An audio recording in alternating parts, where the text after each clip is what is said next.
আসসালামু আলাইকুম। আমি মোহাম্মদ হাবিবুল ইসলাম, অবসরপ্রাপ্ত অতিরিক্ত সচিব। আমি আজকে সকালে ঢাকা থেকে রাজ্যে এসেছি। আমি ব্যক্তিগতভাবে বই খুব পছন্দ করি। ফিকশন, নন ফিকশন সব ধরনের বই আমি পড়ি।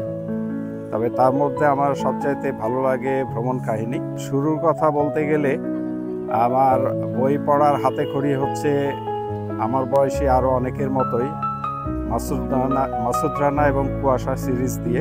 এই প্রসঙ্গে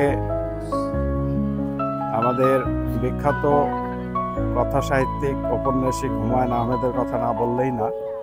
উনি একটা জেনারেশনকে বই পড়ায় উদ্বুদ্ধ করেছেন, এ কথা বলা যায় নিঃসন্দেহে। দর্শনার্থী এবং স্টলের সংখ্যা আমাকে বেশ মুগ্ধ করেছে।